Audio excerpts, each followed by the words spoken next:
And now call this meeting of the Committee of the Whole to order at 5:30 p.m. Please take your seats. Please call the roll.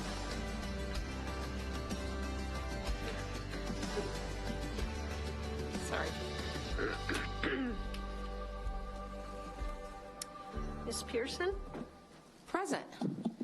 Mr. Rollins? Here. Ms. Mohammed? Here. Ms. McCulloch? Mr. Siegel? Here. Mr. Connor? Here. Ms. Stanford? Here. Okay, since we have a quorum, we'll proceed.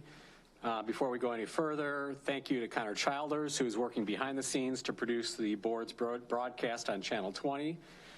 I also want to wish to welcome Superintendent Student Advisory Council student Elsa Gasparini from Guilford High School. I just want to remind everyone to please hold your questions until after each of the presentations. First item on the agenda is meeting minutes from November 2nd, 2021. Are there any changes, corrections, or additions to the meeting minutes? I'll have to look one way this way. If not, is there a consensus to approve? Thank you. Mr. Siegel will now lead the internal external stakeholders committee portion of the meeting. Thank you very kindly. My own system's trying to get going here, but you all can see the slideshow. First of all, we have our employee engagement survey results. And so I will turn the floor over to Dr. Jennifer Koysen from K-12 Insight, who I believe is joining us by Zoom. Yes, good evening. Can you all hear me? And can you see my presentation?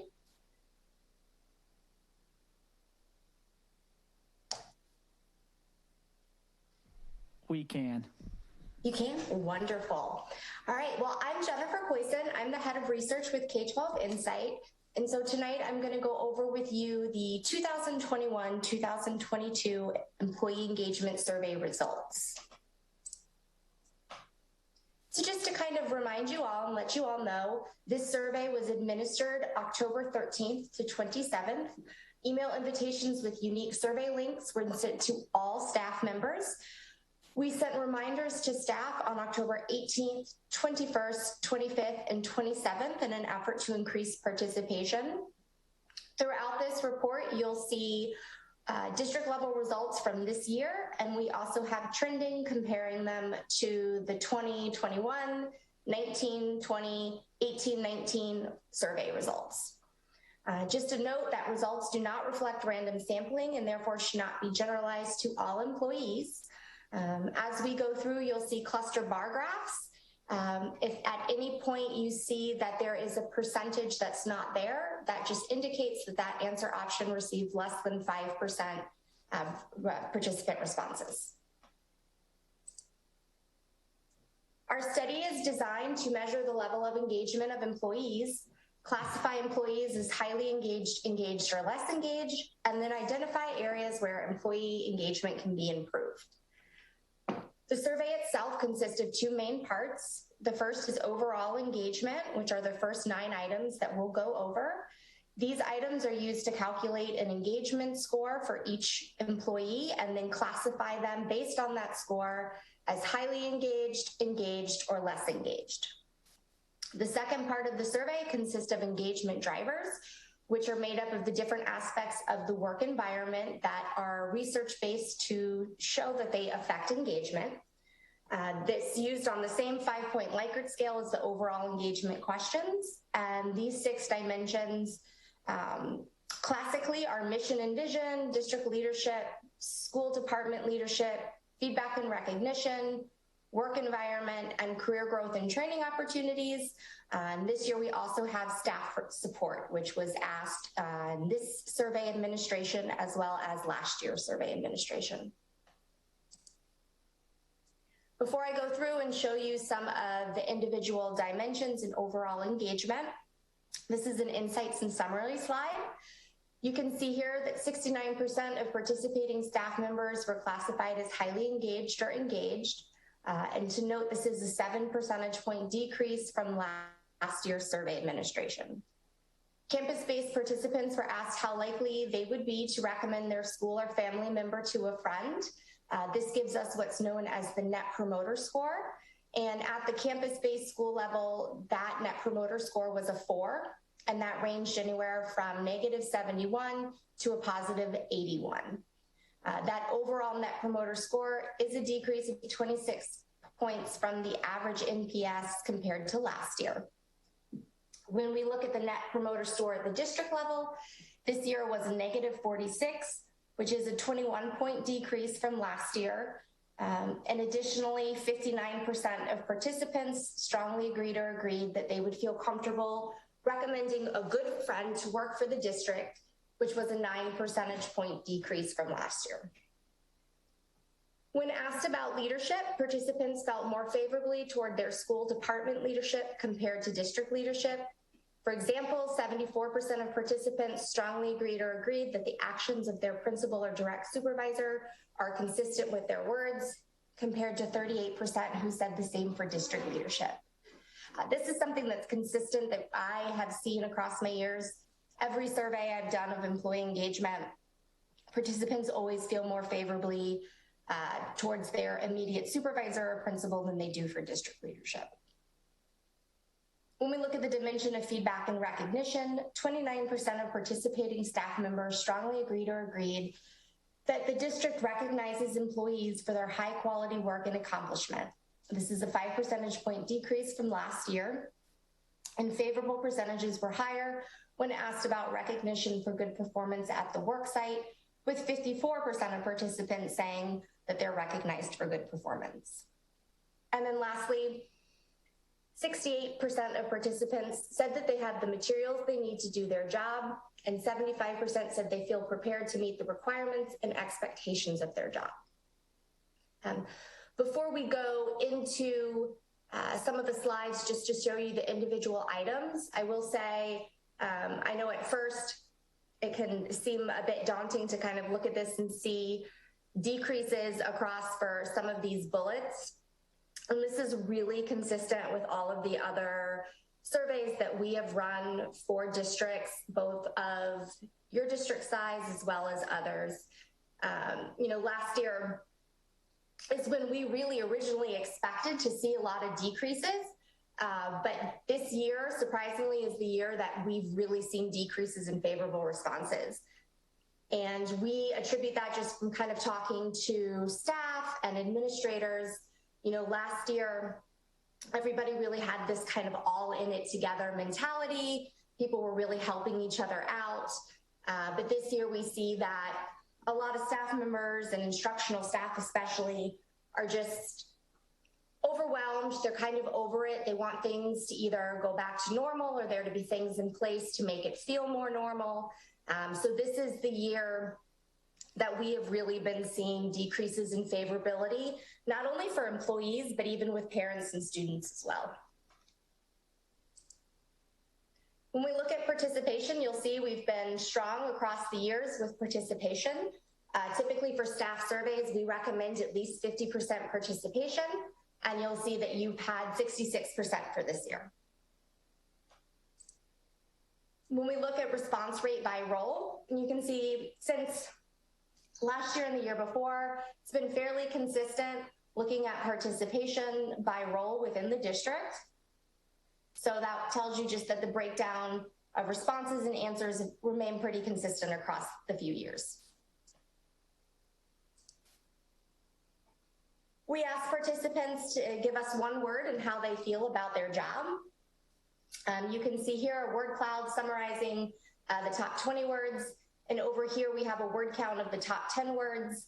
And you can see kind of consistent with what I was just saying about this year really being that year that impacts everybody, overwhelmed, challenging, exhausted, those kind of coming in at the top 3.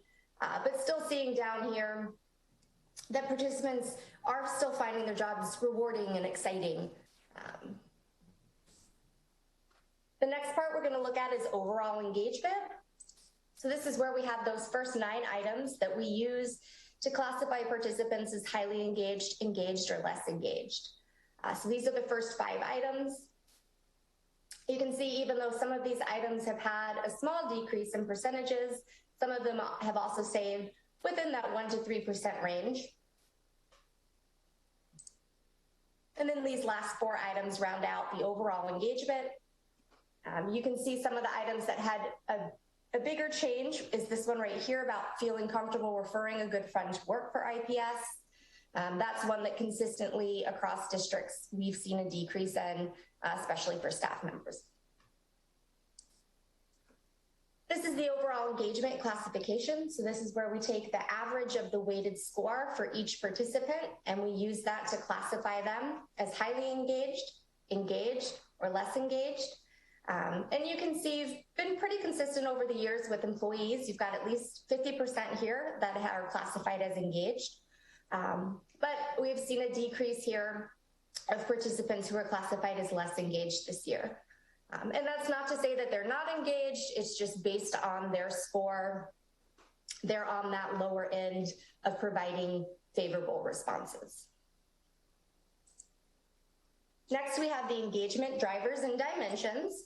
The first of that is mission and vision. You can see here this dimension has remained pretty steady over the past few years.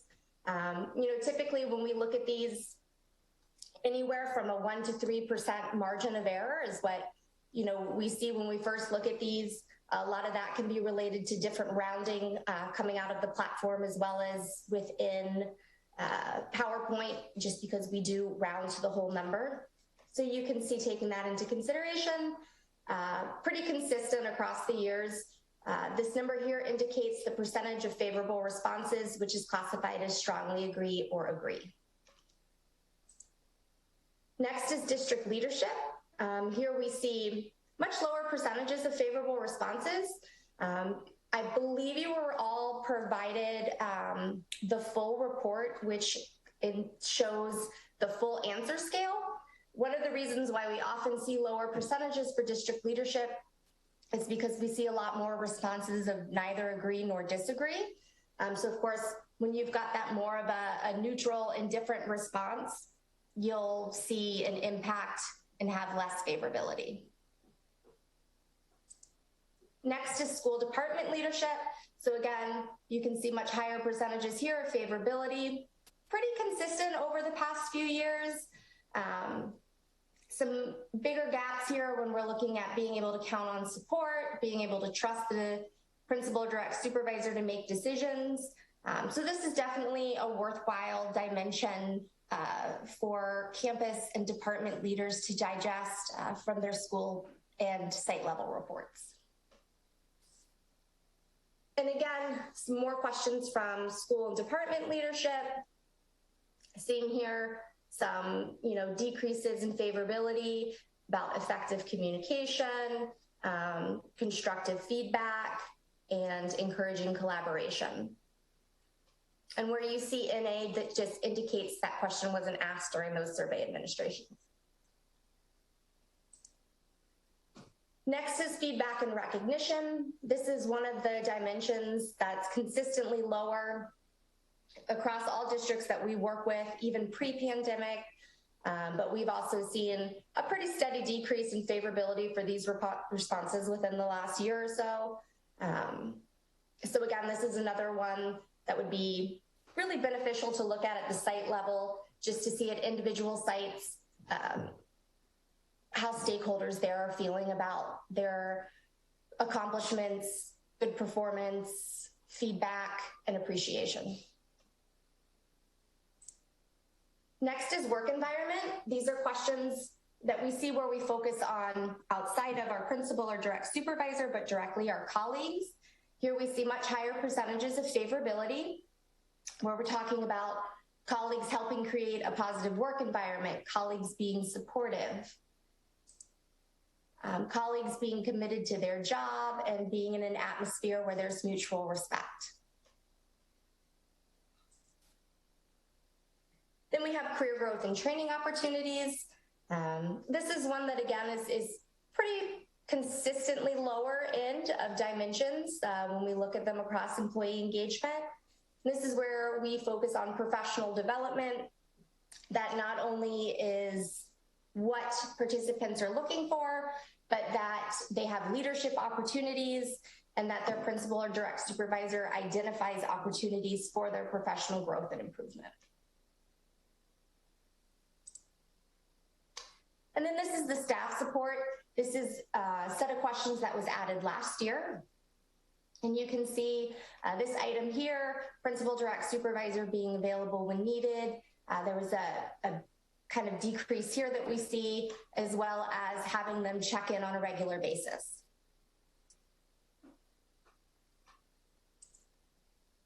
The next part of the presentation talks about the focus areas. So this is where we use the correlation of the driver ratings, which were the items that we just walked through, and we correlate that or find the strength of the relationship to overall engagement. And then based on that, we're able to divide the individual items into different focus areas. So the first focus area that we have is increasing employee engagement.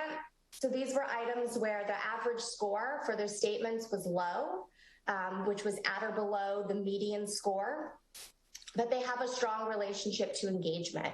And so statistically for your district, these are ones that are recommended to focus on because they would statistically have the most improvement in your employee engagement. And this is where we see a lot of the district leadership come through, as well as feedback and recognition. And then the same category, some more feedback and recognition, as well as leadership and career growth and training opportunities. The next area is continuing positive actions. So this is where we see the average score for the statement above the median of that driver rating, and it is statistically correlated to engagement. And so these are ones that we say should be what you're celebrating for doing well within the district. And this is where we do see school department leadership, some of those relational pieces of staff support. The next is promoting a positive work environment. So these are ones where the average score for these statements are high, so they're above the median, but statistically they don't have a strong relationship to engagement. So these are ones kind of based on your district, would help improve the overall work environment, but wouldn't necessarily have a statistical impact on increasing engagement. And again, here we see some more of those relational pieces of the work environment, especially with colleague relationships. And then the last section is improving the work environment. These are ones where the driver rating is below the median of all driver ratings, and the correlation is below the median. So these are ones that wouldn't statistically impact engagement, but working on them would help promote the overall work environment to improve it. The last couple of slides we have focus on questions that we asked to REA members. And as we go through, you'll see some of the changes and decreases. They kind of go back and they tie to some of those school and department leadership questions. So pretty consistent with some of the decreases we saw there in terms of those relational pieces with the principal, being there to act in the best interest of staff and, that having that level of care. We look at collaboration. We see some decreases here in terms of, having that collaborative environment, being able to communicate. Some more questions here for the collaboration and innovation department. Again, stronger percentages when looking at colleagues working as a team. And then some additional staff questions about, again, for the RA members, being proud to work for their school, satisfied with their job, enjoying coming to work. Here we saw, this is the, where we saw some of the bigger decreases pretty consistent across the dimension, which again, just what we've seen with other districts and kind of taking into account just the overall feeling and education this year. We would expect to see this. These are the Net Promoter slides. So Net Promoter Score is what we use to gauge stakeholder loyalty. We get it by subtracting the number of detractors from the number of promoters. The score can be anywhere from a positive 100 to a negative 100. And so you'll see, this year for the district, in terms of recommending Rockford to a friend or colleague, the NPS was a negative 46, which is a decrease from last year at a negative 25. And then when we look at the school level, we'll see this year was a 4 compared to last year at a 30. But you'll see the range for this year was a negative 71 to a positive 81, which is pretty consistent with what you saw in some previous years in terms of having that wide range across schools. So again, this is another one that would be really beneficial for campus admin to look at and kind of uncover why their scores might be such a wide range compared to other schools in the district. And so that concludes the presentation. I'd like to open it up. Any questions that you have?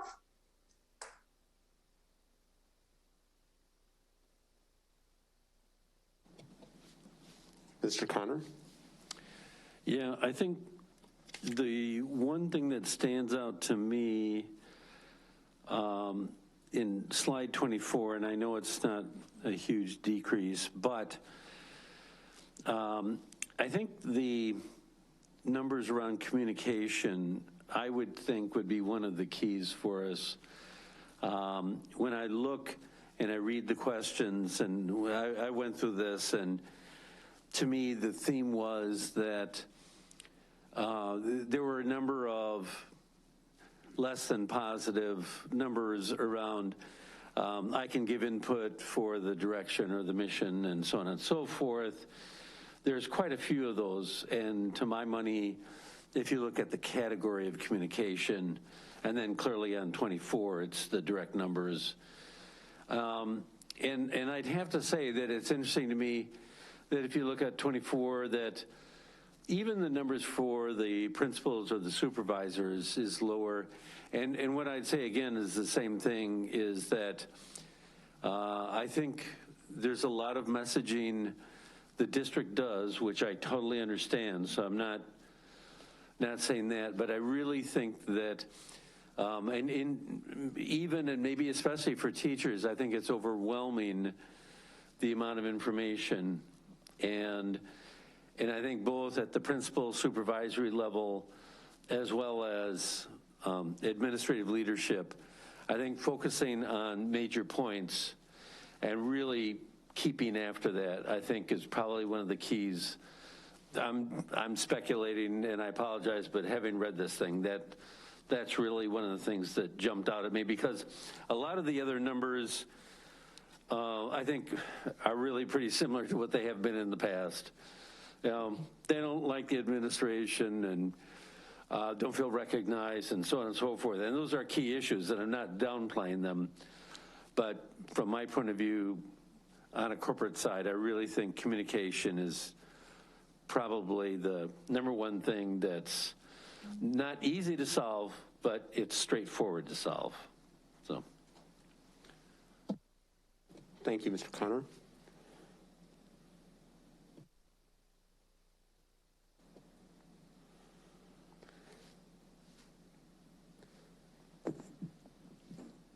One of the things that I felt pretty deeply when I was going through these results is the sense that the respondents had the kind of year where they were doing the best they could.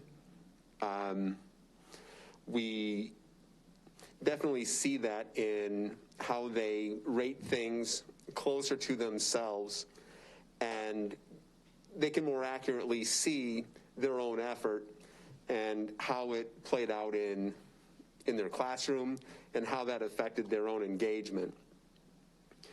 And I recognize and appreciate the fact that teachers had an awful lot to deal with last year, and this was an extraordinary time, and I am encouraged to see some of those positive responses as far as their own classrooms, their own schools, their colleagues, their principals, because those numbers were overwhelmingly good. I remain a little bit discouraged that those numbers can be so high and their perception of the district, not even to say anything about downtown, but their perception of the district was so discouraging. Because when the results can be year after year so overwhelmingly good where they are, why can't they trust their coworkers when they say that things are good where they are too? It just always kind of baffles me. I understand that this is how these engagement surveys usually play out. But still, I think that there is something that we can work with to address that. It really feels like, if the results are that good, the direction's got to be coming from somewhere. I don't know, it feels like it must be coming from downtown or something.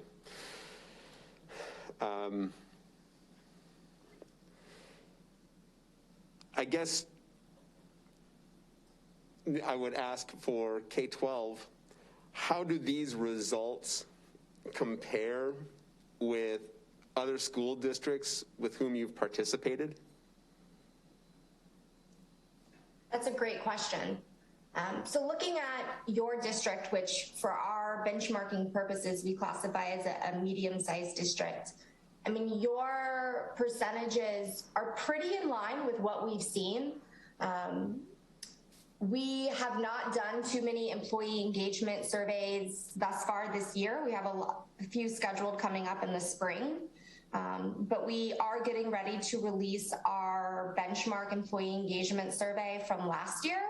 And looking at those results from last year and what we're seeing with yours, again, they're pretty in line. There's, nothing that's too outstanding. The net promoter score is a little bit lower than what we've seen for some other districts. But kind of just taking into consideration that question and what's been going on within the field of education, some of it might not necessarily be that they wouldn't recommend a friend specifically to Rockford, but maybe they might be looking at it as, I just wouldn't recommend a friend to work in education at all right now. So we've definitely seen the impact of the pandemic be a little bit more delayed than we anticipated it being, and it's really coming through with the decreases in favorability in our surveys this year. And I will certainly share out that employee engagement survey. The benchmark will be shared out to our points of contact there at the district within the next week or so. Okay, thank you. Were there any other questions or comments about the employee engagement survey? Okay, thank you. Moving on.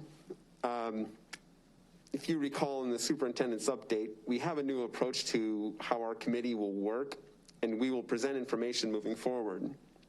We are happy and excited that this is our first opportunity to share with you what we do have. Again, thank you, board members, for your input during the workshops we've conducted. There we go. Our first section is celebrating RPS 205, where we will focus on student and faculty achievement. First up, we held Constance Lane's 100-year birthday celebration at Constance Lane School on November 9th. Special thank you to Representative Maurice West, who spearheaded the celebration and presented a proclamation. For me, the best part was hearing from the students who took the time to write about and read the achievements and life of Constance Lane. Again, it's about carrying on that legacy, so now these students know. Thank you again to board members Cameron Muhammad and Jude McCulloch, who were also in attendance. Next, we want to celebrate Mariana Ruggiero of Auburn High School, who was named the Outstanding High School Physics Teacher of the Year by the Illinois section of the American Association of Physics Teachers. Congratulations, Mariana. Very proud of you.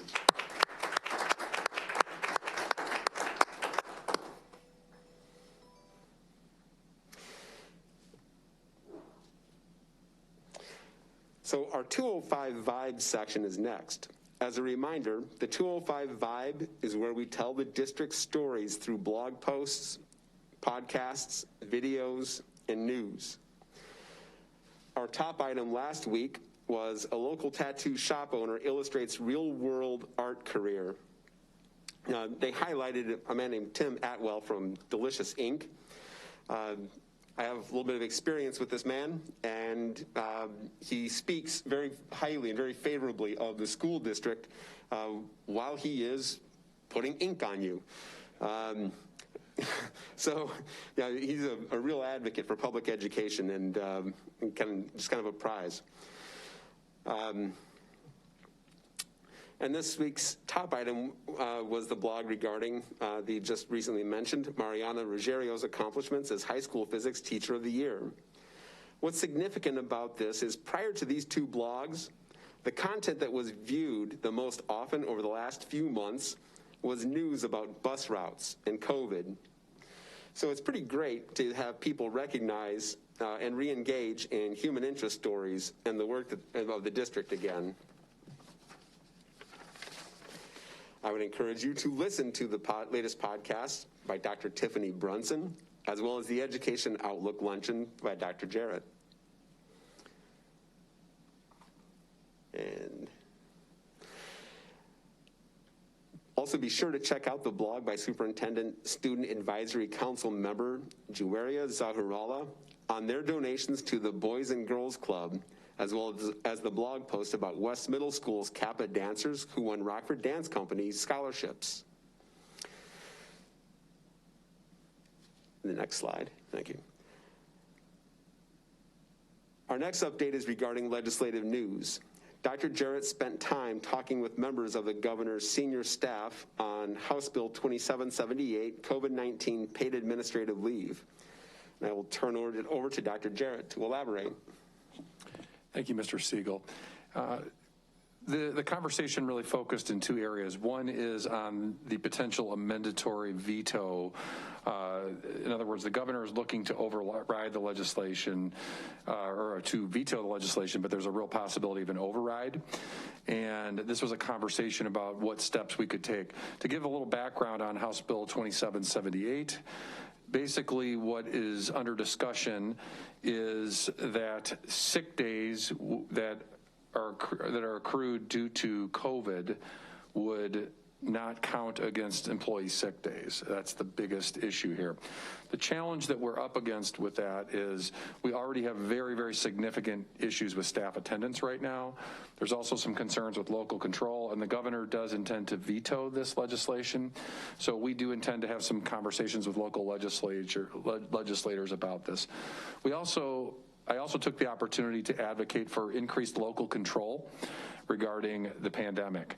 At this point, we have very little local control. We were well on our way to having some of that pre-Delta variant in the summer.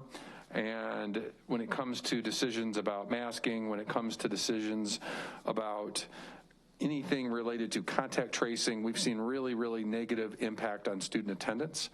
And we still have very stubbornly low student vaccination rates, as well as very low participation in testing. The idea would be if we could obtain some local control, potentially we could come up with some more effective strategies to combine those two issues. So we are going to continue to have conversations with our local legislators around both topics, and also look forward to having good board attendance at the upcoming legislative breakfast. Thank you. Thank you, Dr. Jarrett. As Dr. Jarrett just mentioned, we do have a legislative breakfast coming up on February 8th at East High School from 8:15 to 10:15. This is an opportunity to interact with our legislators and ask questions and share some information. I do hope that board members can make it. If you plan on attending, please let Laura Fromm know so she can do a notice of quorum. Question. Yes, sir. Can you say which legislators have committed to show up? Not yet. All right, that'll make a difference. Okay, thank you. And in this month's external communications, we are highlighting the superintendent listening tours. And I'll turn the floor over to Dr. Jarrett and Chief Earl Dotson Jr. Thank you, Mr. Siegel. The intent this year has been to move away from whole faculty meeting conversations and longer visits to more frequent visits. So we started with 3 days a week, and we've up to 4 days a week.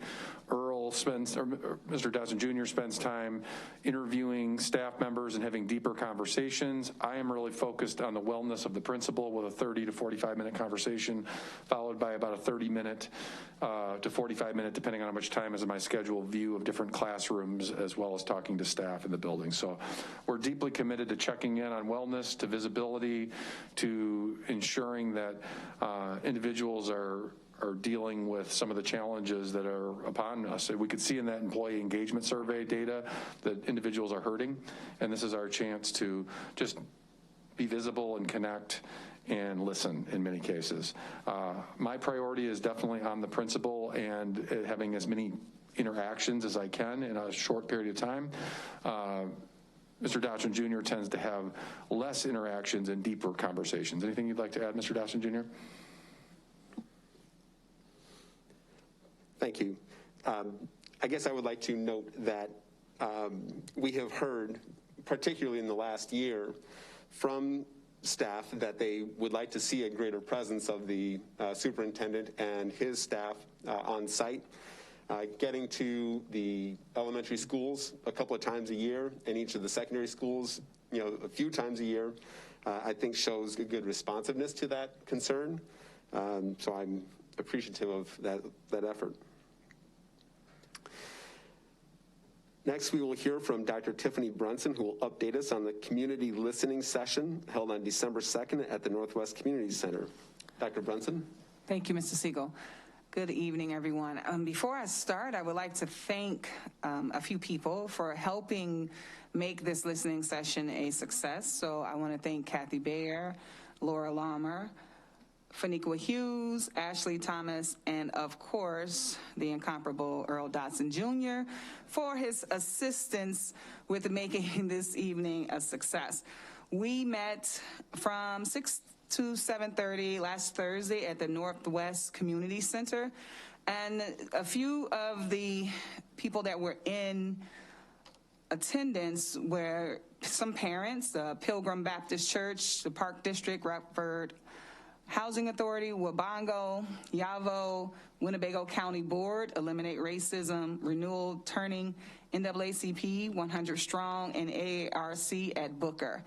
So it was a really great turnout. We sat in a circle and we really wanted to discuss the experience of our community's members and parents as it relates to RPS.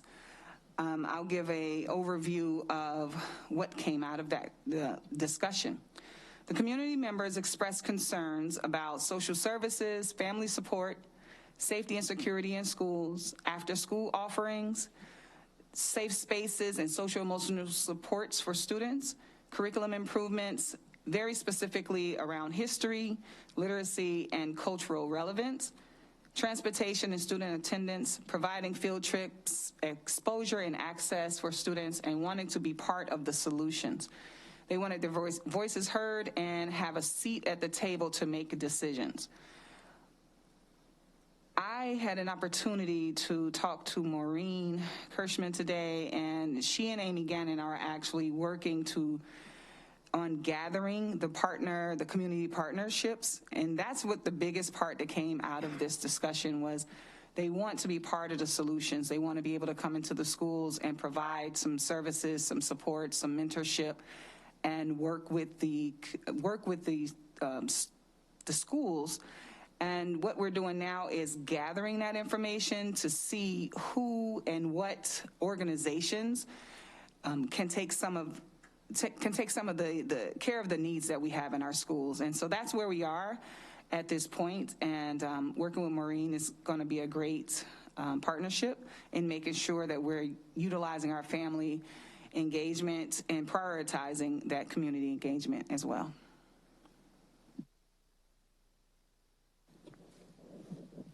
Thank you, Dr. Brunson.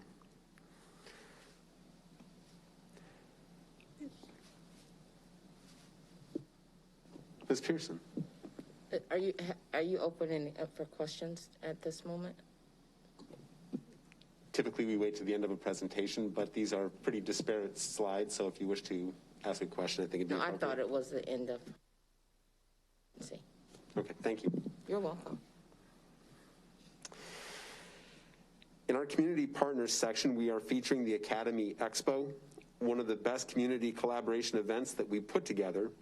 This year was our 10th anniversary and was held on October 20th at Mercy Health Sports Court 2. Please enjoy this overview video produced by our very own Connor Childers.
Thank you, Connor. A great presentation and even better music. And in other community partnership news, we heard presentations from Rockford Promise and United Way at our November Downtown Leadership Club. They were here to solicit donations for their respective programs from RPS employees. We also have an update from the front porch on the Tip-Off Classic, which was held on November 22nd and 23rd, and the 26th and 27th. And I'll now turn the floor over to Abby Compton.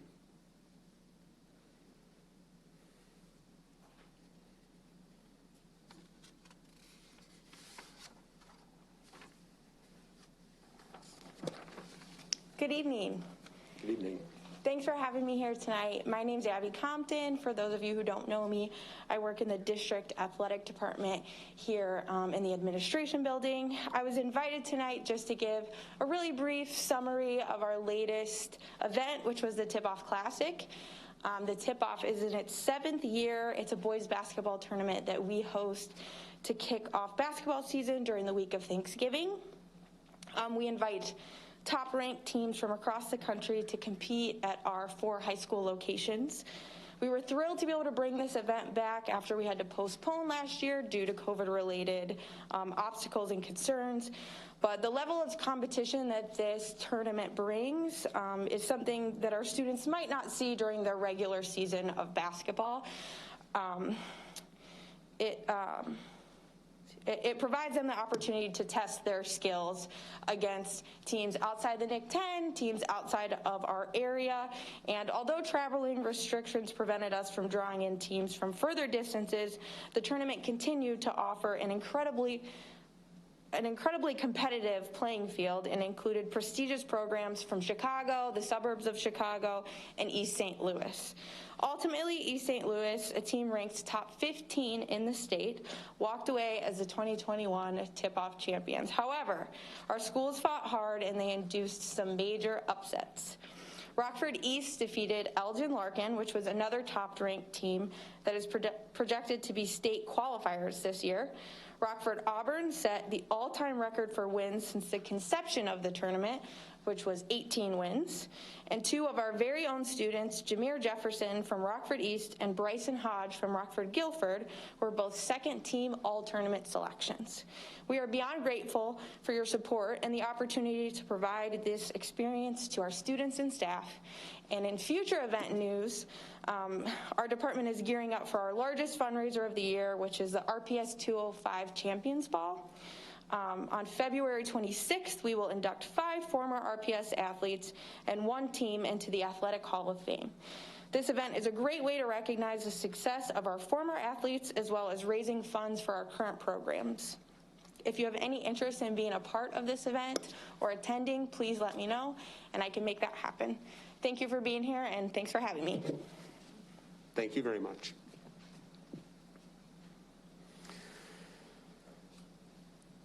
All right, and based on board member feedback during our workshops, we are excited to announce that the community partners list is now available on the district website. We have over 250 community partners that we collaborate with. And Connor is going to navigate through this information on our website so you can see where it is.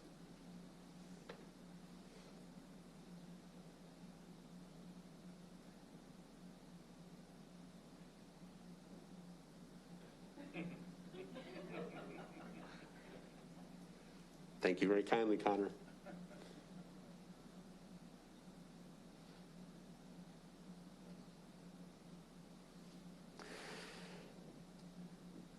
And our last feature is board member opportunities for the month of December. Please visit Board Docs for the latest information on upcoming events. Thank you very kindly, and that ends the Internal External Stakeholders Committee presentation.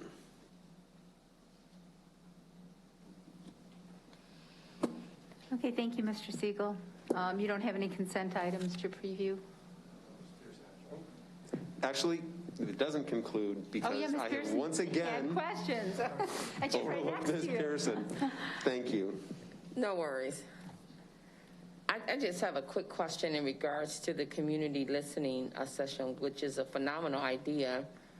And I just want to make note of the parent and guardian. So what method did we use to communicate to the public of this listening session and an estimated number of parents that were present, please?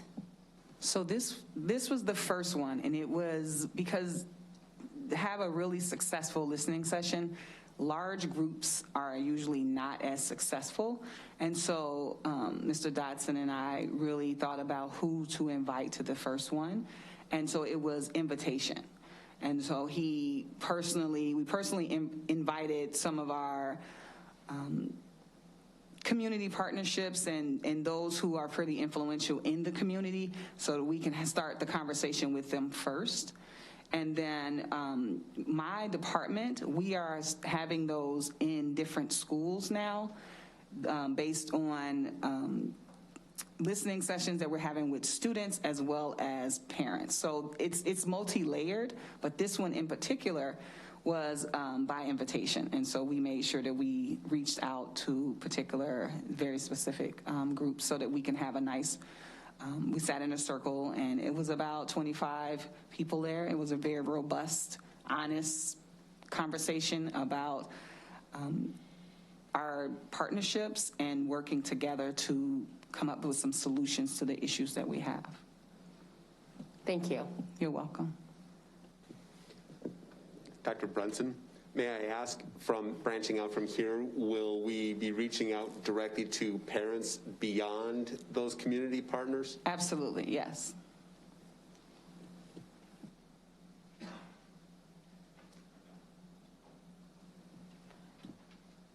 I guess I would ask how we'll communicate that to parents? How do we communicate that to the community to get the most robust? I'm sorry, can you repeat that? How will we communicate the opportunities for these listening sessions to the community so that we get the most robust turnout of individuals?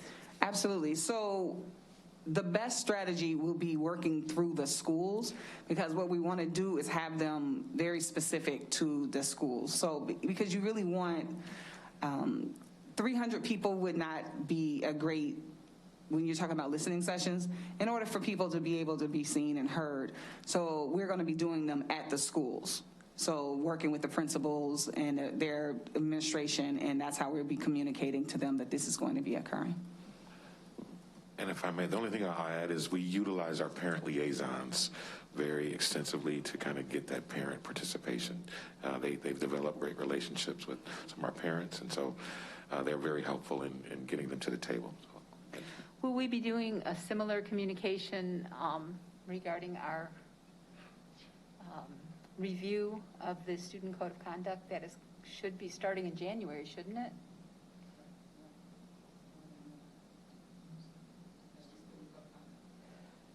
I mean, because those are listening sessions. Yes, well. we've started that work. I'm just wondering how we'll communicate that out so that we don't hear from people that they never knew about it, because we have heard that in the past. Absolutely.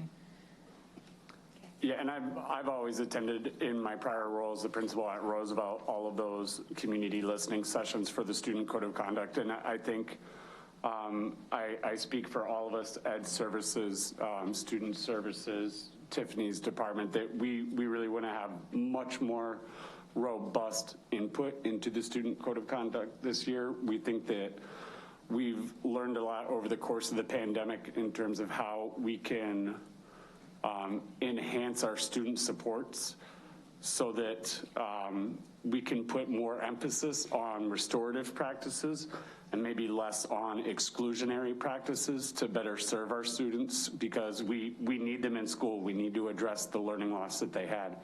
So this is a great opportunity for us to increase that stakeholder input. Thank you. Ms. Pearson. I'm sorry, is there a date set for this listening session for the Student Code of Conduct? We're making those plans now. The plan is to have those sessions starting in January. We have some principals coming together this Friday. This is all happening right now to get those dates set, get the structure set, and make sure we get invitations out. So we'll have more information in the coming days. So the listening session for the Student Code of Conduct will be by invitation only as well? No, those are open listening sessions. They always have been in the past, and actually we hope to expand and have a broader audience and increase our participation. So right now we're making those plans, and I'll have more detail as they develop. Okay, if you could be so kind to, when you decide that date, to forward me as much information as possible.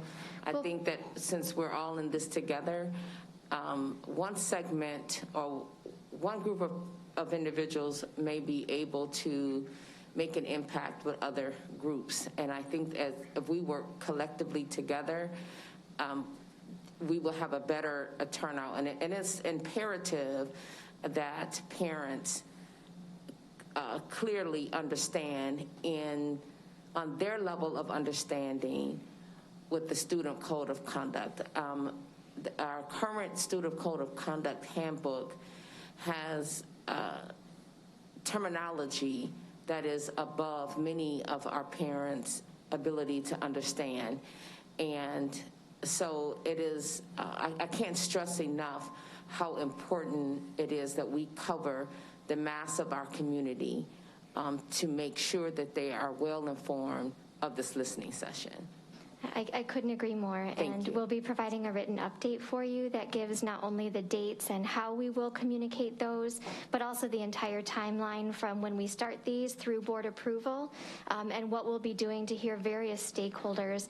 And we're starting with our principals right now. They're doing a comprehensive review of the Student Code of Conduct, and I'll have a written update for the entire board in just a few days. Thank you. You're welcome. Thank you. And Ms. Pearson, it's all, we as a board always get all that information. So it's not done behind the scenes, and I brought it to light just to make sure that everybody was aware that that's coming up in January, and, you know, and it is totally open. Thank you, I appreciate that. Everyone. So, all right, thank you, Mr. Siegel, for your committee report. I'm going to give the floor to Mr. Connor, who will lead the performance monitoring committee portion of the meeting. Yep. This evening we will hear a report on the performance results of the Illinois School Report Card from the Illinois State Board of Education. The administration will report tonight on the universal goals and student performance metrics and chronic absenteeism. Additionally, they will report on the impact of these metrics and the conditions during the pandemic on accountability at the state and local levels. We'll turn this over to Dr. Jarrett to begin. Okay. My kingdom for a clicker. That's from Richard III, just in case. I did get that reference, Mr. Did you? Okay, I'm just, you know, come on. A horse, my kingdom for a horse. My kingdom for a horse, yes, that's right. Thank you, thank you. I always like a good Shakespeare reference. You know, right. As a product of the Rockford Public Schools, I like to. Thank you. So this is a very different approach to reporting on the annual report card at the state level, nationally and locally. The pandemic happened and is still happening. And as a result, this is very different. To put some perspective on this for our newer board members, we spent as much as 5 months doing a high-level overview of this report and then breaking it down by high school, middle school, elementary school, early childhood, slicing, dicing, going into great detail as we talked about our strategies for improvement. That is not really going to be typical locally or statewide at this point, and but I am gonna walk you through what we can report on and talk about, because there still is important information in this report. But before we do, I just want to talk about what the testing conditions were actually like. When we say 75% of the students were assessed and 25 were not, just to give you some round numbers, typically about 12,000 students, 3rd through 8th grade, would take the IAR test. It's about 2,000 per grade level. When we say that 25% of the students had scores that were not available, we're talking about 2,400 students approximately. So we have a very large swing in terms of the reliability and the validity. Normally the state only accepts results, which is why these are not used for accountability purposes this year, if there's a 95% confidence interval in terms of the validity of the number of students taking the test. So this is a big swing here. You can see something similar happening with the SAT as well. So I do want to provide that context, not to make excuses or to do anything other than to say there were a whole bunch of students that for a very large part of the year were very disengaged, and that certainly is telling with the number of students who were unavailable to take part in testing. But we're still going to talk about what trends we can talk about anyways. And one thing we did as a board, we came together as we agreed on a new contract for the superintendent and said, these are going to be the non-negotiable goals that we find the most important and most significant for improving our community. We talked about the importance of 3rd grade literacy. That's supported by obviously doing well with numeracy in 3rd grade. This is about the gatekeeping, doing well at the earliest level so that future learning goes well. We added an on-track metric that we are building for middle school, so we build the habits of ensuring that students are thinking about not only passing their classes, but being successful in middle school. We have a state metric, the freshman on track, and a state metric, the 4-year graduation rate.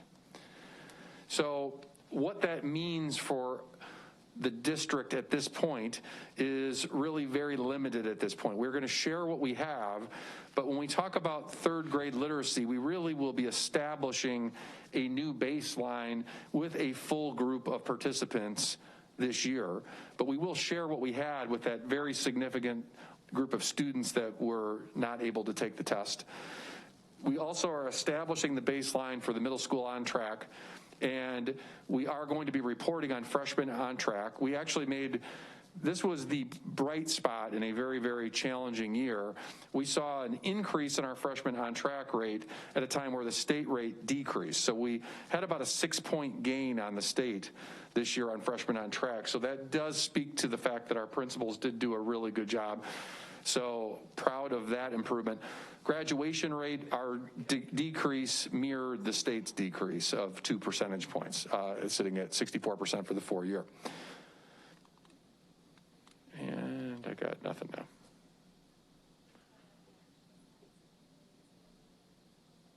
There we go. So now I'm going to turn it over to Mr. Gallagher to talk about 3rd grade reading, and we'll take it from there.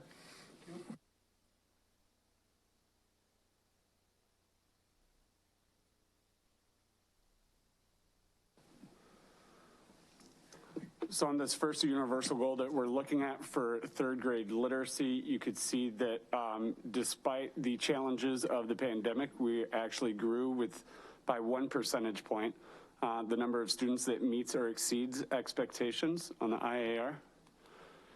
In 3rd grade math, you can see that the percentage of students that meet or exceed dropped 6% from 20% to 14%. As Dr. Jarrett referenced, this is a baseline year for the universal goal that we have for middle school on track. And also, as you mentioned, with freshmen on track, this is our bright spot. So if you see that the dark green bar is RPS and the light green one is the state, over the course of the 3 years on this bar graph, the state had actually dropped 5% in terms of its on-track rate, whereas RPS was able to grow 5% from 63% to 68%. I would attribute the reason that the state declined, whereas RPS was able to continue to grow to 2 parts. Really, one, I think teachers recognizing that we need to have some grace with our students in terms of how we're grading them. So when we had students going remote, we did not see classroom participation or attendance or maybe a student's behavior factoring into their grade book, into what their grade were. What was actually being measured was maybe more fidelity to the student's academics there. Besides that, I think we have started to move towards stronger data-driven performance management. As I had presented earlier in this year, the manner in which we're trying to be much more intentional in how we use student on-track data to identify students for intervention and then recognize what kind of supports we need to provide to those students based off of their circumstances. With our graduation rate here, I would just keep in mind the context that the ISB graduation requirements had been lessened in 2020, and in 2021, the board had also voted to lessen the graduation requirements for students given the pandemic. We do not expect that to be the case. We will be returning to this year to our standard graduation requirements as a district. And that will impact these results. Again, getting back not just to our universal goals in the system-wide framework, but to our overall district performance as it's reported on the Illinois State Report Card, keeping in mind that context that we had only 75% of our students participating, whereas a typical year it would be 95% or higher. With regards to proficiency, we see that on IAR reading for grades 3 through 8, we have a 4% drop from 19 to 15%. And on IAR math for grades 3 through 8, you can see that we have a 3% drop, 14% to 11% over these 3 years. With SAT on English Language Arts for grade 11, we remain the same at 22% of students meeting or exceeding expectations. And in math, there was a marginal decline from 16 to 14% for the number of students that meet or exceed expectations there. With regards to chronic absenteeism, you can see here RPS is the dark orange, whereas the state is the lighter orange.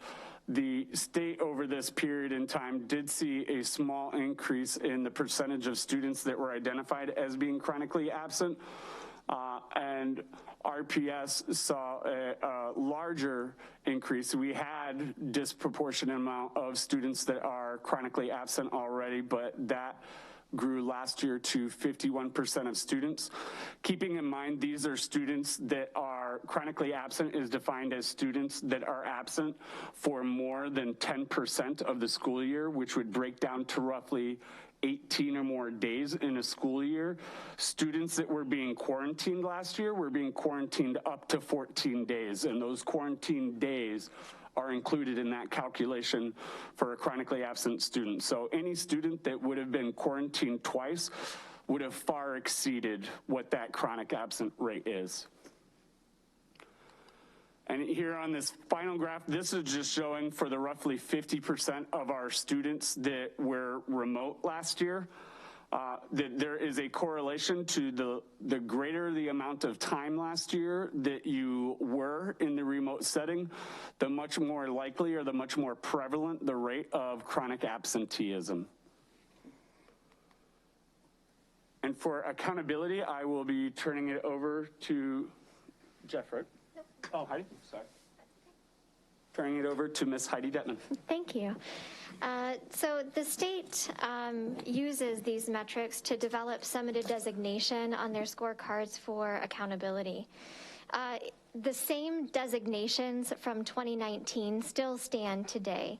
There was a waiver in 2020 and a waiver submitted from the state of Illinois to the federal government in 2021. And I just want to break down what that means so that we understand why these designations have carried forward and what they mean today. So because of the waiver, Illinois is not required to issue an annual summative designation using the 2021 data. They are not required to factor the 95% participation requirement into academic calculations. And I just want to make sure I make one thing very clear, which is the many students who were remote during this testing window, they had to come in person to take the test. Many families decided that was not a consideration, so they would not send their child in. Others were simply disengaged or unreachable. So there was no way to take the test remotely. I just want to make sure that that's clear. And then finally, Illinois is not required to measure progress toward our long-term goals and interim targets using the 2021 data. But there are things that we do still have to do even with the waiver. We have to report the list of schools identified for support. I'm going to go over those numbers here in just a moment. We still have to report on chronic absenteeism despite quarantines, et cetera. We have to maintain the identification status of previously identified schools for 2021 and 2022. And then we have to require these previously identified schools implement their support and improvement plans and receive the appropriate supports and interventions.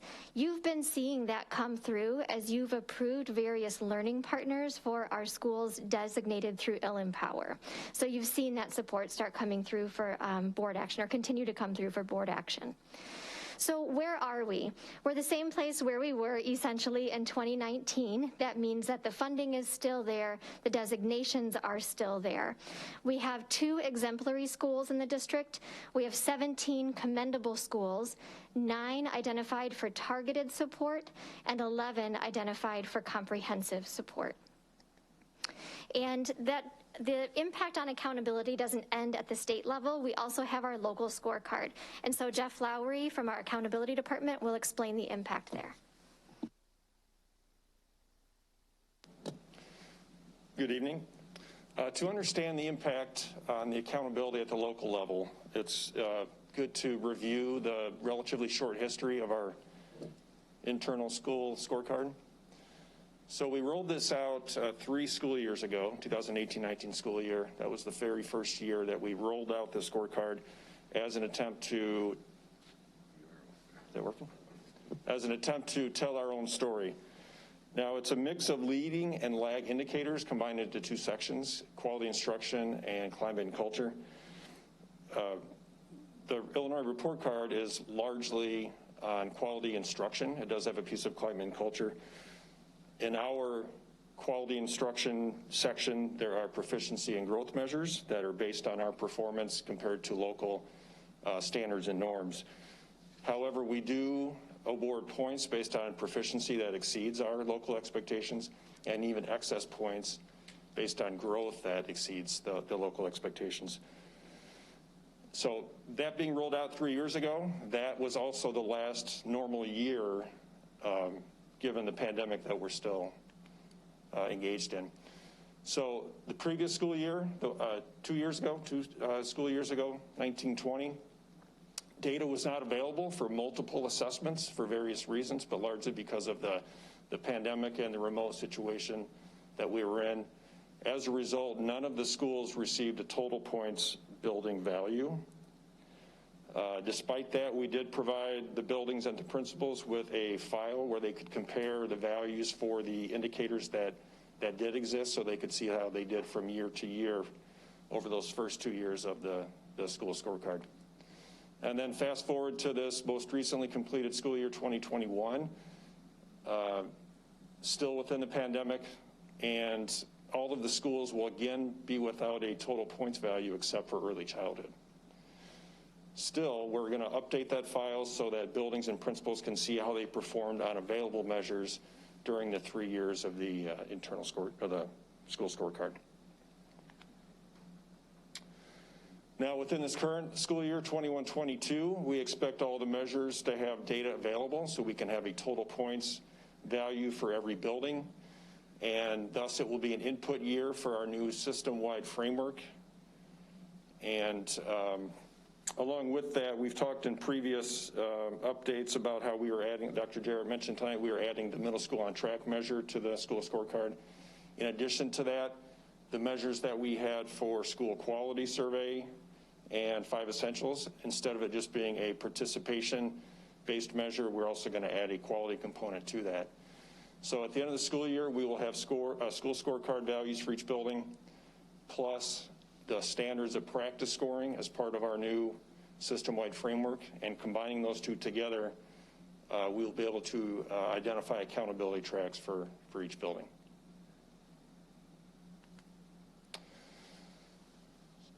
So our school scorecard is in the process of being updated. That will be live starting tomorrow, and it's available through our rps205.com website. If you go in the upper right corner under menu and then about RPS 205, there is a selection for school scorecard.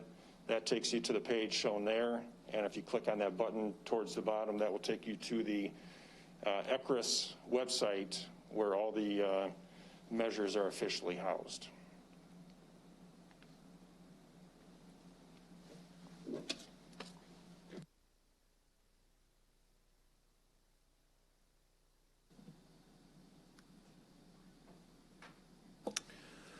I assume that's it.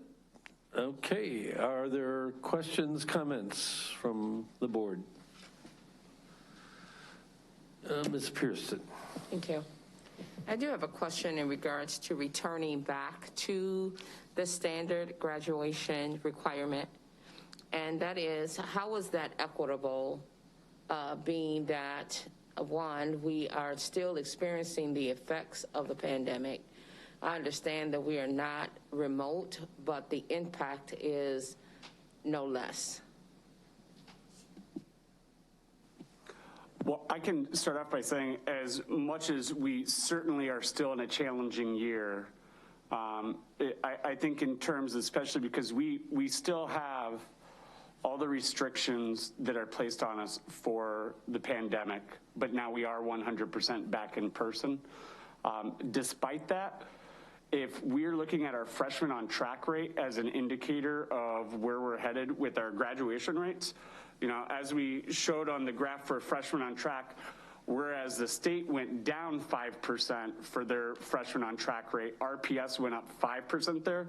A point that I didn't make there is, or I think a reason that the state went down and we went up is that we put such an emphasis on a district that on offering in-person instruction throughout the entire school year.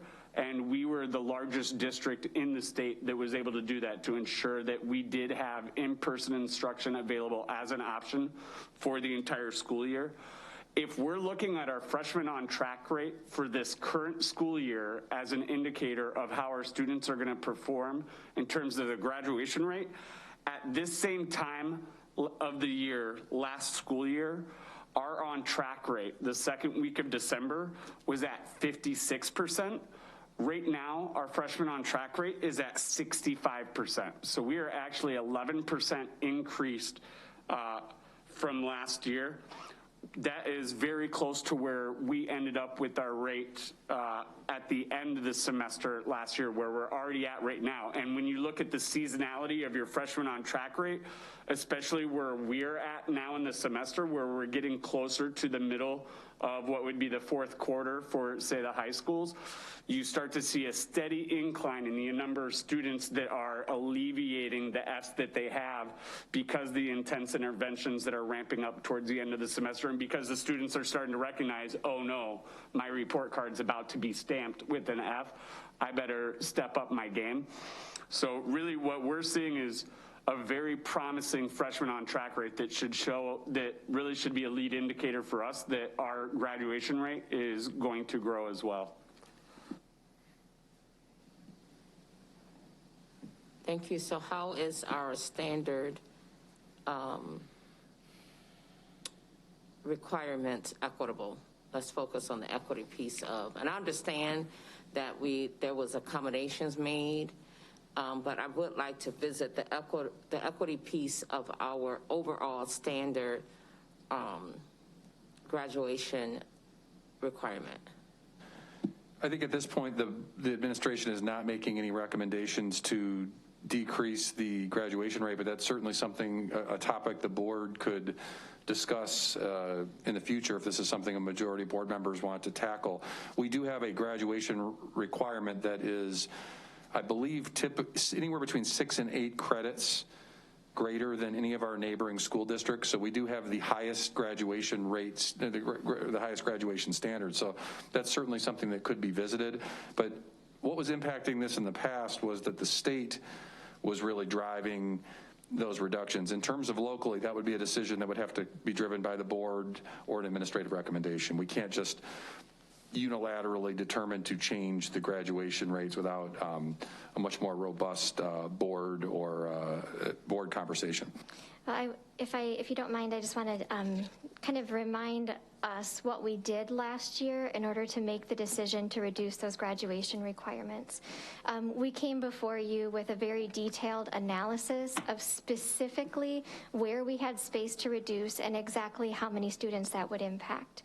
As we began the work, I was hoping to impact 150 to 200 students by reducing these graduation requirements. What happened in the end is there were approximately, I think it was closer to 27 to 35 students who were able to benefit from the board action on reducing the graduation requirements down to the state minimum. So I think it's really important when we have the conversation about graduation requirements that we're incredibly data driven and we're looking precisely at the number of students that would be impacted by any one given change. The other thing I think is really important to keep in mind is the state has enacted over the last couple of years additional legislation that calls for additional changes to graduation requirements beginning in school year 24. So we have a long game and a short game that we have to be very careful of. I pulled up really quickly the number of students that we impacted last year. The place where we had the most space was reducing PE electives in addition to some other changes that we made, and that resulted in impacting potentially 35 students. So we did a very vigorous and detailed analysis at the student level and in partnership with our counselors, and what we had hoped to be a groundswell in graduation did not materialize. What that means is students need intervention prior to the spring semester of their senior year. And so in the long game, you could say, yes, a reduction in graduation requirements would allow students to focus and complete their core core credits. But there's really only a couple places where we are greater than the state, and the rest is some electives. So we do have a team that's dedicated to this, and they have a good detailed data analysis ready when we're ready to kind of engage in the conversation more seriously.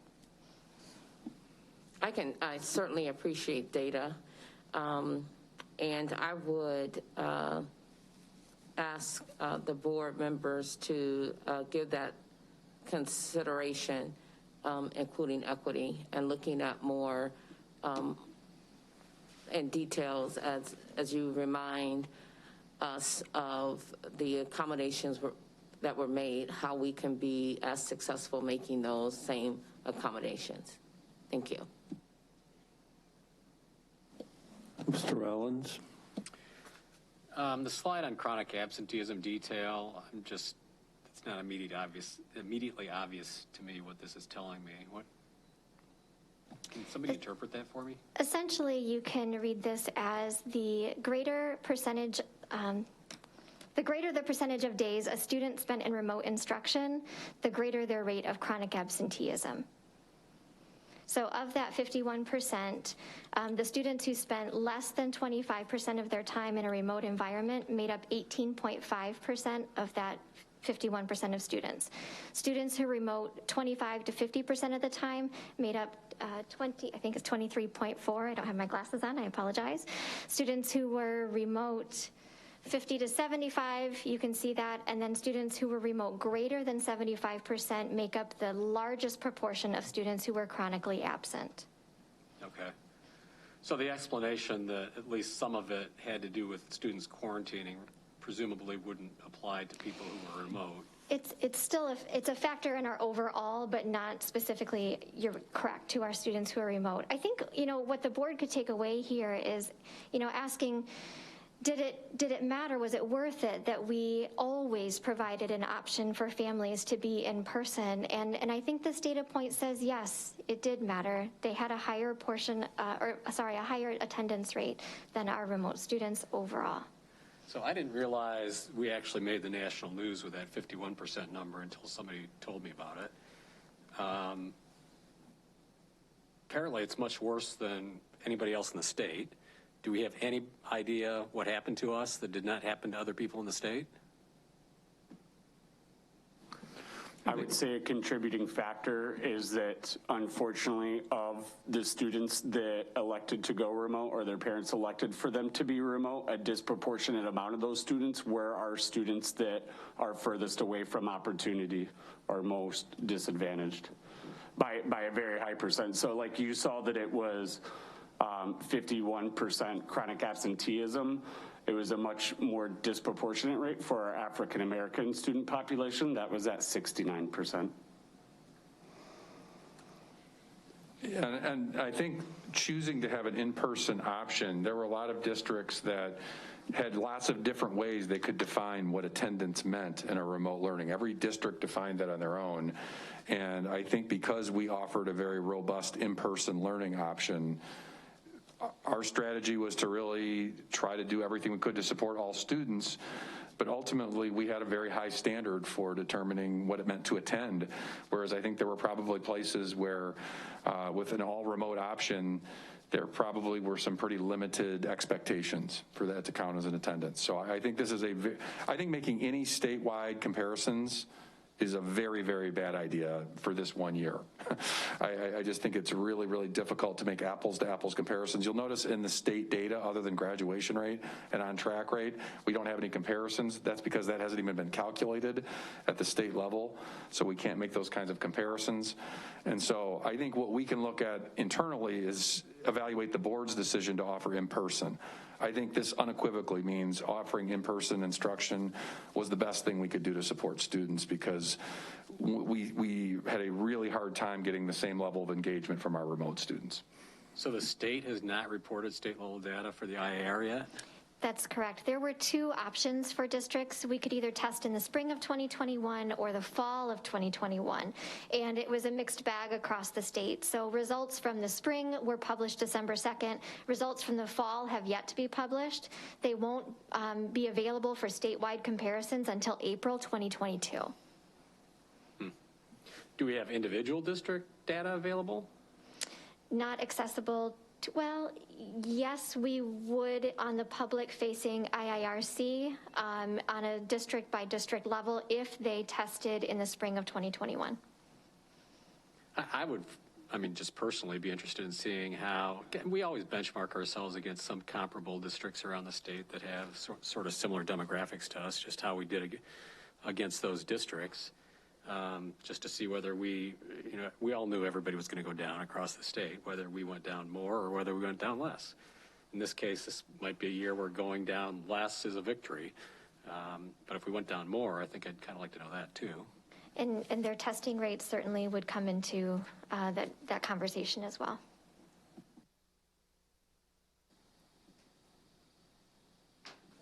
Ms. Pearson? Yes. I understand that the chronic absenteeism have contributing factors such as quarantine and remote. So that explained during the pandemic season where we were remote. So then next year we stand a chance of being chronic absenteeism because of the transportation, because kids can't get to school. This is slightly off subject, but do we have a projection what the absenteeism may look as a result of the transportation issue? I can't speak to our absenteeism rate at this point because it accumulates over the course of the year. But what I can speak to is what our average daily attendance is. We are estimating somewhere between around early in the year, at least about a 0.5 percentage point was impacted by some of the early transportation disruptions. So not a huge impact. Where we are real, and this is where my state level advocacy and our collective advocacy is going to be important. We are really concerned about the impact of quarantining on attendance. We are not seeing significant increases in overall attendance rate this year because the quarantining impact is really hurting our attendance as a district still. Even though we're not seeing significant spread in our schools, we still have to be very cautious. Now we are attempting to make adjustments to do the best we can, but with a low vaccination rate and a low student percentage of participating in weekly testing, we aren't in a situation where we can do a lot currently to avoid large numbers of students being quarantined still, particularly when we see a spike like we're doing now. So I think we check this on a weekly basis, and from what I'm seeing, while the data is better than last year, it isn't as much better as we would like to see it for those reasons because of the impact of quarantining, and that is something we hope to continue to improve on, particularly if we can get some increased local control when it comes to those issues. Thank you. Anyone else? Nope. So in terms of the preview of consent items, hang on. I don't see anything in particular here. I don't think you really want me to read through it. Is there anyone that has any items from performance and monitoring for our next meeting that you want to say anything about? Going once, twice, 3 times? Sold.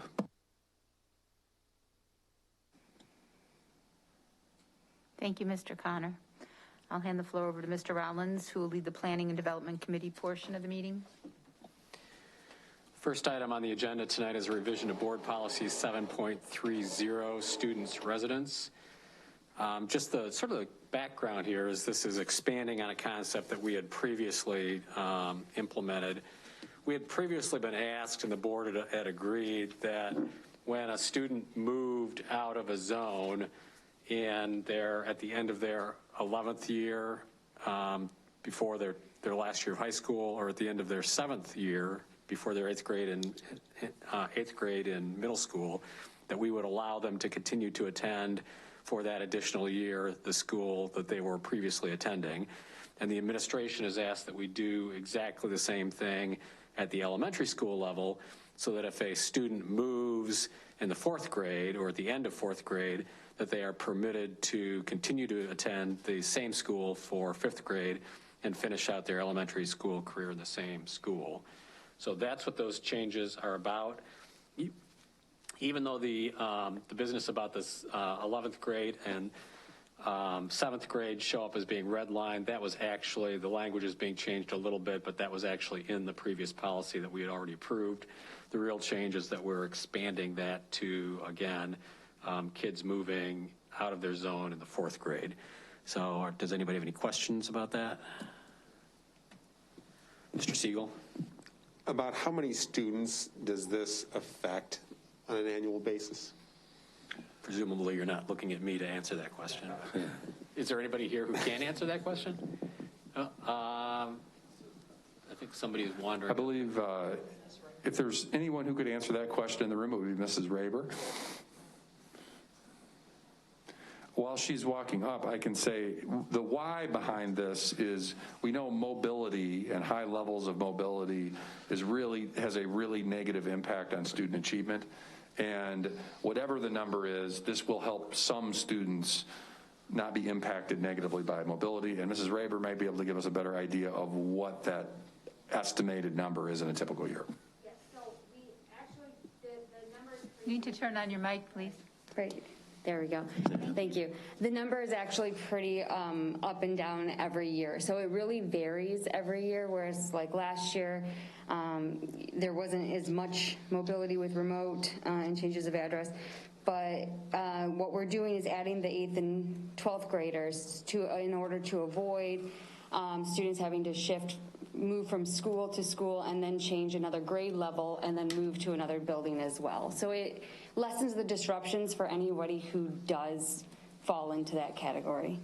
There's got to be some numbers. I guess if you could go from your peak to your valley, because you said it goes year to year, and what is the range on that? Is it 10 students, is it 100 students?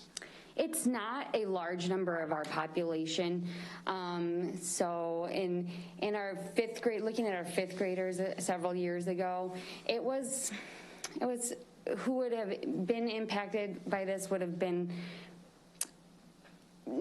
it was a very small number of our students, but those who were, when we charted those who were most mobile, the more changes in schools is what we were focused on. The more number of schools you've attended, the lower your performance on the MAP score, on the MAP test for us. So we're more looking at, we have some very high mobile students versus those that are not very mobile at all, and those that are very high have a high number of schools that they attend. And I think we can follow up with trying to get an actual number. I'm hearing that we don't have tonight before, and we would be looking to take action on the 14th. So I think the board would like to have some estimate of how many students this would impact before they take action at the next meeting. Correct, because obviously mobility rates are always a concern, and it would just be interesting to see where we are this year, and I guess what sort of an impact this is going to have. So, sure, I can provide that, no problem. Cool. Oh, Mr. Connor. Since it's in bold, has it always been our policy not to provide transportation, or is that new with this?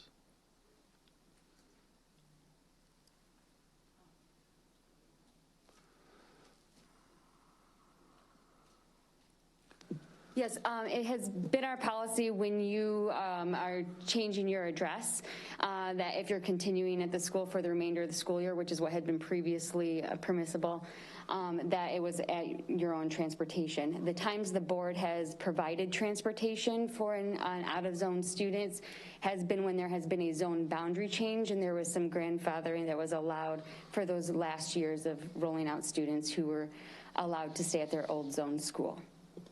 Isn't that essentially the situation here? This would be for students who are actually moving, not a zone boundary change. So this would be something where the board has not allowed for transportation previously. Okay. And the proposal now is at their own transportation. Right. I mean, I guess I'd be interested to see what the impact is, how many we're talking about here. That same question that was asked earlier. So, Mr. Connor, I would suggest that the difference is that if you have a zone boundary change, you're going to be very close in terms of a bus route. There'll be other available bus routes. If you move clear across town and we have to send a single bus all the way across town for somebody just for 5th grade, that might be the difference in terms of the transportation. Yeah, I mean, one of the things that we've done is we do have some smaller modes of transportation, and I know one of the things, personally speaking, I've stated is that if we have a bunch of students that want to take Mandarin and it's only at one school, it seems to me we ought to do something to make that happen, and that, you know, having smaller modes of transportation, and I know there's a cost to all that, but I think one of the things that, and right now, you know, we're trying to find people to do all this, so I'm totally understanding that there's a big speed bump here. But what I would say is that when it comes to educational opportunity, that, I mean, I'd always be for more, even if it costs us a little. And I've used the example in the arts that if you have students that aren't in Kappa, or before it really, you know, maybe they're in elementary and they want to be in a string quartet, you know, they should have options. Or if it's somebody who doesn't really have a volleyball team or whatever the situation is, or a robotics club, or, I mean, we're starting to get more of this, but my point is, one of the things we need to do is have opportunities for our students, and, you know, that really caught my eye when I read through this.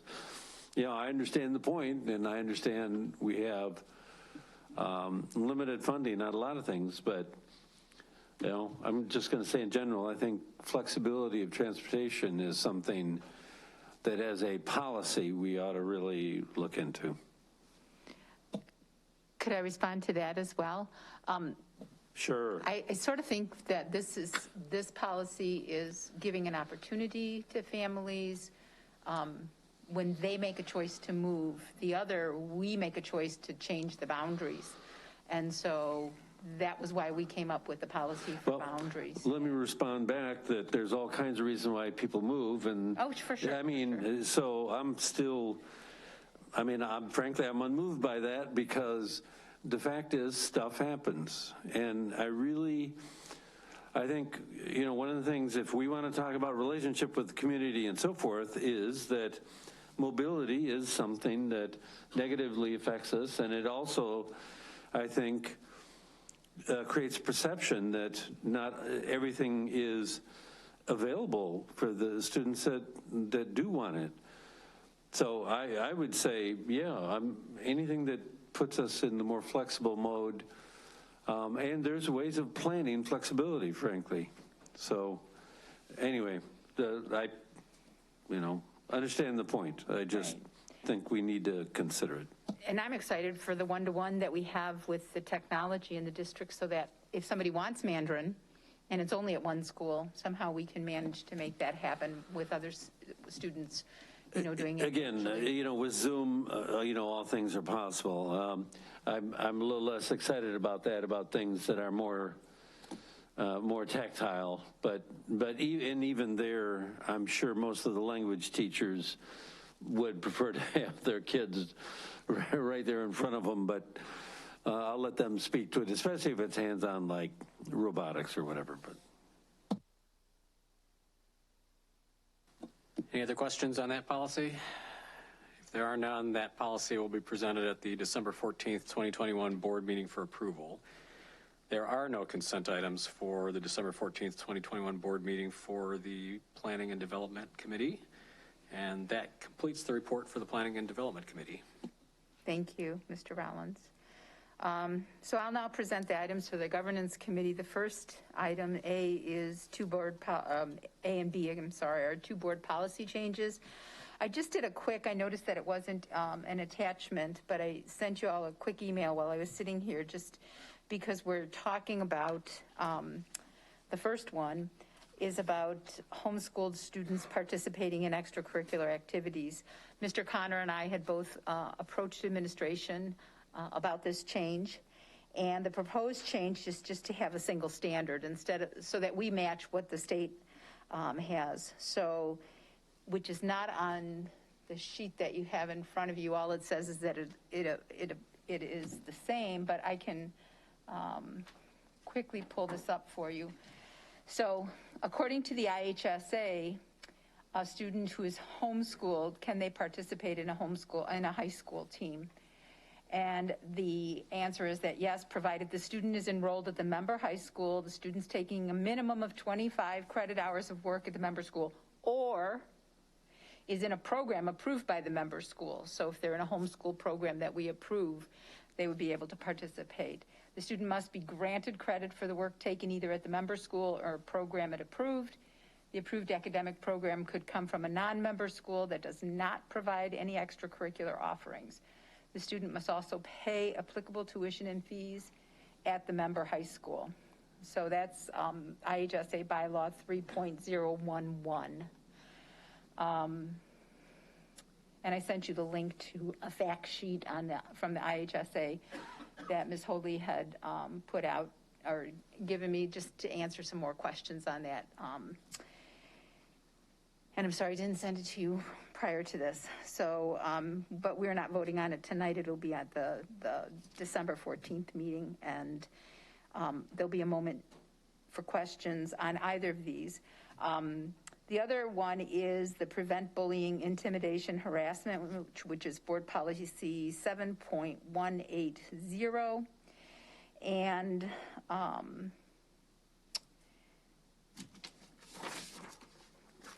here it is. That one sets forth the procedures to document, address, and remediate student bullying. The proposed change to the policy addresses a statutory change to the definition of restorative measures to include alternatives to school exclusion, which increase student accountability if the incident of bullying is based on religion, race, ethnicity, or any other category that is identified in the Illinois Human Rights Act. So I'm going to open the floor to questions on either of those policies. Let's start with the homeschool students participating in IHSA. Mr. Connor? Yeah, let me just say that at least we have a half a loaf from IHSA, not a very tasty half a loaf, if I can also say. I think, at least out where I am, I mean, there's a lot of people who are in homeschooling, and those of us that are trying to reach out and make this an easier process. I understand that up northeast of here, maybe they don't have a lot of that. I don't know why they're so indifferent to this, but they are. So I'm just going to say, I think we should be always expanding, whether it's homeschooling or really our own charter schools or whatever, to make things easier. So I'm definitely in favor of this, and I'm happy that we're at least doing this much. So I think the fact is that we really want to show that RPS has a lot to offer, and I think for homeschoolers in particular, the fact that we do have extracurriculars that are a real opportunity for homeschooling students, that we make this as easy as possible. So I'm really in favor of this and can only hope that we make this easy. Mr. Siegel, before I give you the floor, can legal elucidate that we cannot participate in the IHSA unless we at least meet their requirements? Would that be true? Yes. Okay, so that's why we chose this level, right? Yeah, I understand the IHSA can rake us over the coals on any freaking thing they want. But, you know, I mean, the fact is that, you know, the people who are homeschoolers pay taxes, and really, from my point of view, if there's an opportunity there, and certainly on a relationship side, the fact that our legislators really don't care about this kind of thing really burns me. So anyway, yes, this is better. Yep, and like I said at the beginning, you and I were both on the same page, wanting, you know, to make it easier for families. Mr. Siegel, would you please take the floor? Yeah, thank you. And I too am grateful or glad that the district is able to embrace the homeschool community with these opportunities. But I guess I'm also concerned about the parochial school students who would be engaged in the district at least part-time, and their access to extracurricular activities. Do they get to choose the school in which they participate in an extracurricular? So if their school has a sport, but maybe a very modest team, and the public school where they're attending part-time has a much better team, do they get to choose which school they participate in those extracurriculars? No, you can't choose which school. So homeschool is different because there is not an actual school. So you can't be kind of enrolled in two schools, the public and the private, and then pick which sport. This is limited to the impact on actual homeschooled students.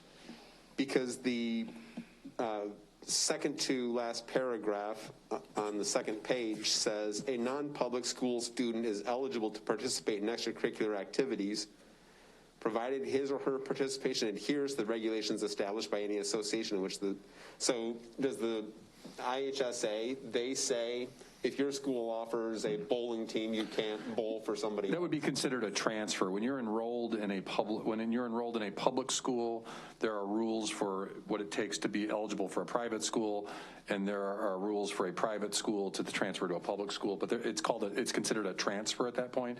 Homeschooling would be different in that regard, unless they participated in a private school.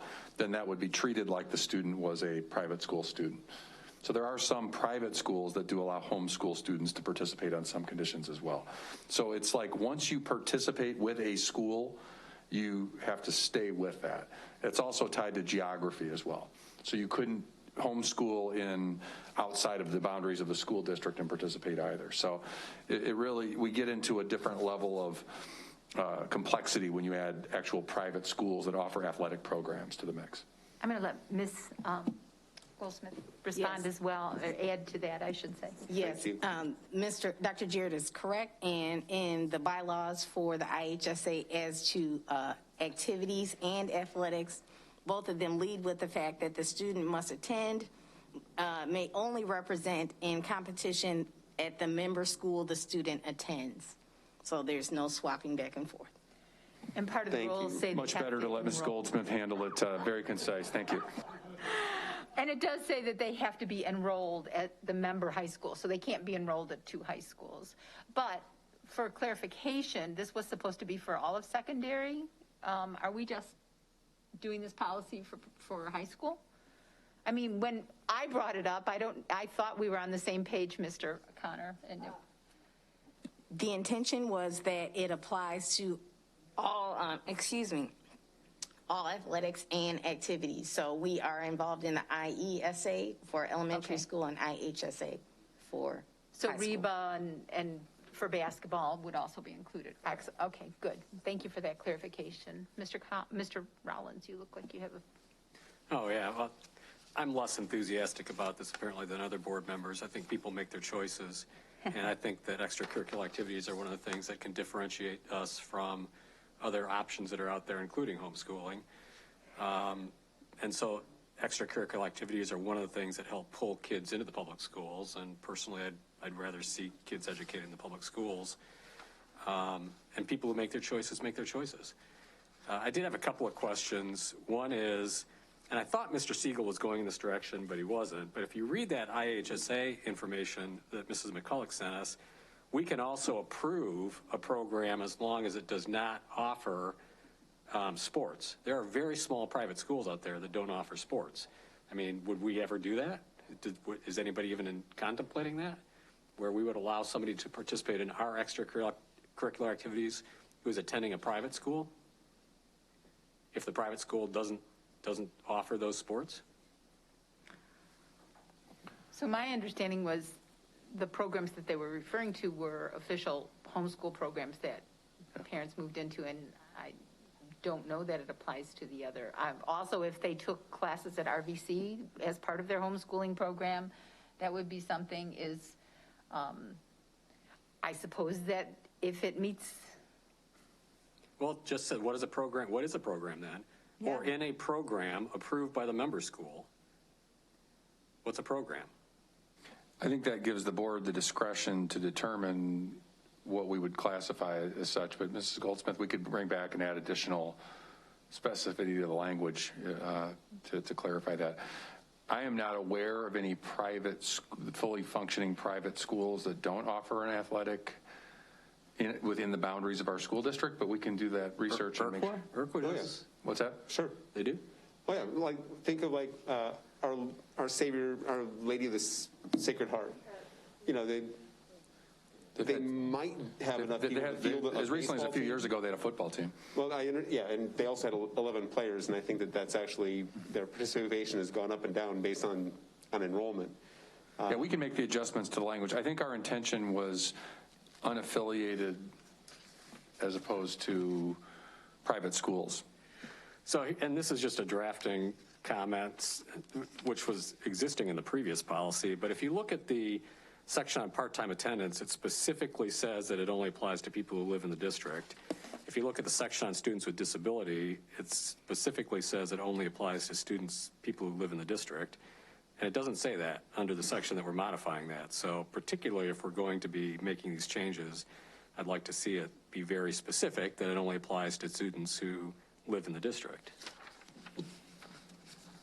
We can make that change, and I just want to be clear, IHSA, the rules and bylaws have different criteria for private and parochial schools, students who attend versus homeschool students. So when they're talking about a program, we wouldn't, if they're enrolled in a private school or a parochial school, then those rules would apply versus homeschool students. Okay, so program only relates to homeschool programs. Correct, recognized homeschool programs. So, for example, though, a homeschool could send them to RVC, like Board President McCulloch had indicated. So they could be taking classes at RVC as a homeschool student. But again, that's not a private or parochial school either. Okay, thanks. Well, and I didn't read, the district's a member of the IHSA, and they're governed by a framework of bylaws, rules, and policies, which may change from time to time, which is why we were reflecting what their policies were, so we didn't have to keep bringing it back. I mean, if we want to interject the word homeschool students as part of this policy, so that it reflects that request, that is certainly something that we can do, but then it's not a mirror of what the IHSA has said. So the district requirements for interscholastic athletics must align anyways. We already talked about that with the IHSA framework, at least for high school. And so the proposed change has all extracurricular activities, irrespective of whether those activities fall under IHSA oversight, aligned to those requirements. So just to be certain, this isn't just school sports or IHSA competitive sports. It's any of our extracurricular activities. So I'm assuming that we're talking about things like the fine arts, and, robotics or anything like that is not under IHSA, just to be clear. Okay, we can have further conversation if needed next week when that comes forward for a vote. And how about the bully policy, which has been just updated to reflect? Any questions about that for Ms. Goldsmith?